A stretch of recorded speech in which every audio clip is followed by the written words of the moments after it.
What I'm seeing a lot of right now, probably 80-90% of the contracts I'm seeing are coming in with some kind of seller concession. So that's a great thing, because that's going to minimize the amount of money out of your pocket. And if you're in a situation where you really need that money to close, it's really worked out well. So yeah, it's a buyer's market still, 100%. I agree. And I know for myself, quite a few years ago, I ventured out and bought a house on my own. I didn't use a real estate agent. And even being in the mortgage industry, kind of having an inside track on it, it was still kind of a difficult situation for me. The financing part wasn't that bad, but dealing with the seller, going straight to the seller, sometimes that gets awkward. Sometimes you don't really know necessarily the right questions to ask because that's not something that people are doing every day.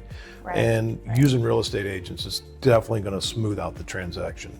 Yeah, Right. no doubt about it. Yes, we know the questions to ask, and a lot of people don't even realize that with new construction, they think, oh, it's going to be great, but it's still recommended to have an inspector come in and take a look at the house. And Oh yeah. if there is a list of items that need to get fixed, then you can hand that over to the builder, and they're going to make sure that those items are fixed prior to closing.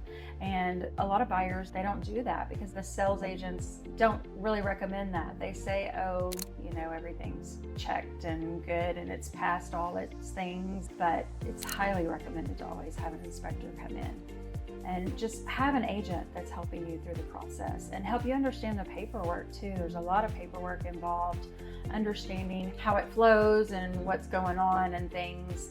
It can be overwhelming sometimes. Yeah. So. Well, my wife and I bought a new house probably 4 or 5 years ago, and it was new construction.